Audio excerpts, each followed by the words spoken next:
విజయనగరంలో మొదటి scrub typhus case నమోదైంది. ఇప్పుడు రాష్ట్ర వ్యాప్తంగా విస్తరించింది. కేసులు పదుల సంఖ్యలో పెరుగుతున్నాయి. అదే సమయంలో మరణాలు ఆందోళన కలిగిస్తున్నాయి. దానికి సంబంధించిన బ్రేకింగ్ ఇది. ఏపీలో స్క్రబ్ టైఫస్ కలకలం రేగుతోంది. బాధితుల సంఖ్య పెరుగుతోంది. కృష్ణా జిల్లాలో 15 కేసులు నమోదయ్యాయి. ఏలూరు జిల్లాలో 4కు చేరారు బాధితులు. ఎన్టీఆర్ జిల్లాలో 2 కేసులు నమోదయ్యాయి. గుంటూరు జిల్లాలో వృద్ధురాలు మృతి చెందింది. కృష్ణా జిల్లా గుడ్లవల్లేరు మండలంలో 2 స్క్రబ్ టైఫస్ కేసులు నమోదయ్యాయి. అనారోగ్యంతో పీహెచ్సిలో చేరింది ఇందిరా కాలనీకి చెందిన అమరేశ్వరి. పామర్రు కోరముక్కువారి పాలెంకు చెందిన మానస జ్వరంతో బాధపడుతోంది. గుడ్లవల్లేరులో రక్త పరీక్షలు చేయగా స్క్రబ్ టైఫస్ అని నిర్ధారించారు వైద్యులు. ఏలూరు ప్రభుత్వ మెడికల్ కాలేజ్ హాస్పిటల్లో పరీక్షలు నిర్వహించగా 2కి పాజిటివ్ అని తేలింది. జిల్లాలో మొత్తం బాధితుల సంఖ్య 4కు చేరింది. గుంటూరు జీజీహెచ్లో స్క్రబ్ టైఫస్ చికిత్స పొందుతూ వృద్ధురాలు ప్రాణాలు కోల్పోయింది. తీవ్ర జ్వరం, విరేచనాలతోటి గత నెల 18న ఆసుపత్రిలో చేరింది ధనమ్మ.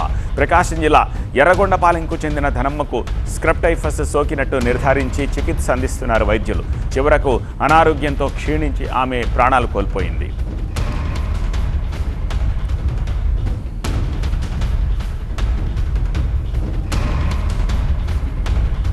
మరింత సమాచారం అందించేందుకు మా ప్రతినిధి శివకుమార్ ప్రస్తుతం మనకి లైవ్లో సిద్ధంగా ఉన్నారు. శివకుమార్, ఆరోగ్య శాఖ అధికారులు ఈ కేసెస్ పెరుగుదలకు సంబంధించి ఏం చెప్తున్నారు?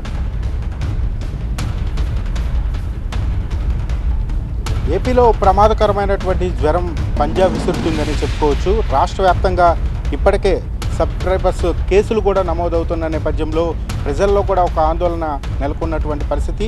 అన్ని జిల్లాల్లో కూడా అధికారులు అప్రమత్తమయ్యి తీసుకోవాల్సినటువంటి అన్ని చర్యలు చేపడుతూ ఉన్నారు. ఇటు గుంటూరు జిల్లా, ఇటు ఏలూరు, కృష్ణా, ఎన్టీఆర్ జిల్లాల్లో కూడా కేసులు నమోదవుతున్న నేపథ్యంలో అధికారులు అప్రమత్తమయ్యి ఇటు శానిటేషన్ పరంగా కావచ్చు, ఇటు ప్రజలకు కావాల్సినటువంటి వైద్య సదుపాయాలు కల్పించే దిశగా అన్ని చర్యలు చేపడుతూ ఉన్నారు. ప్రస్తుతం కంకిపాడు ప్రభుత్వ ఆసుపత్రి వద్ద ప్రస్తుతం మనం విజువల్స్లో కూడా చూడొచ్చు.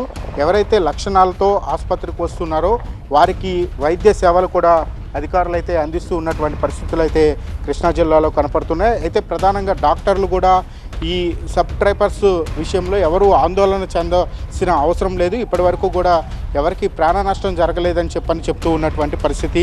పలు చోట్ల మరణాలు కూడా సంభవించాయని చెప్పని అయితే బాధితుల్లో కొంత ఆందోళన నెలకొన్నటువంటి పరిస్థితి. ఇప్పటికే కోవిడ్ లాంటి వ్యాధులు చూసిన నేపథ్యంలో ఇప్పుడు తాజాగా వచ్చినటువంటి సబ్ ట్రైపర్స్ కేసులు నమోదవుతున్న నేపథ్యంలో ప్రజల్లో అయితే తీవ్రంగా ఆందోళన నెలకొన్నటువంటి పరిస్థితి కనపడుతుంది. దీంతో అధికారులు అయితే తీసుకోవాల్సినటువంటి అన్ని చర్యలు చేపడుతూ ఉన్నారు. ఇటు గుడ్లవల్లేరులో కూడా 2 కేసులు నమోదైన నేపథ్యంలో శానిటేషన్ పరంగా అక్కడ ఆ ప్రాంతంలో మొత్తం కూడా తీసుకోవాల్సినటువంటి అన్ని చర్యలు చేపడుతున్నారు. ఇటు వైద్య బృందం కూడా ఆ యొక్క మండలాల్లో పర్యటించి ప్రజల యొక్క సమస్యలను తెలుసుకొని వారికి కావాల్సినటువంటి వైద్య సేవలు అందిస్తున్నటువంటి పరిస్థితి. ప్రధానంగా ఈ జ్వరంతో సాధారణ జ్వరంగా మొదలైవి గంటల్లోనే శరీరాన్ని మొత్తాన్ని కూడా నిర్వీర్యం చేస్తున్నటువంటి నేపథ్యంలో వైద్యులు వారికి సూచనలు కూడా చేస్తూ ఉన్నారు.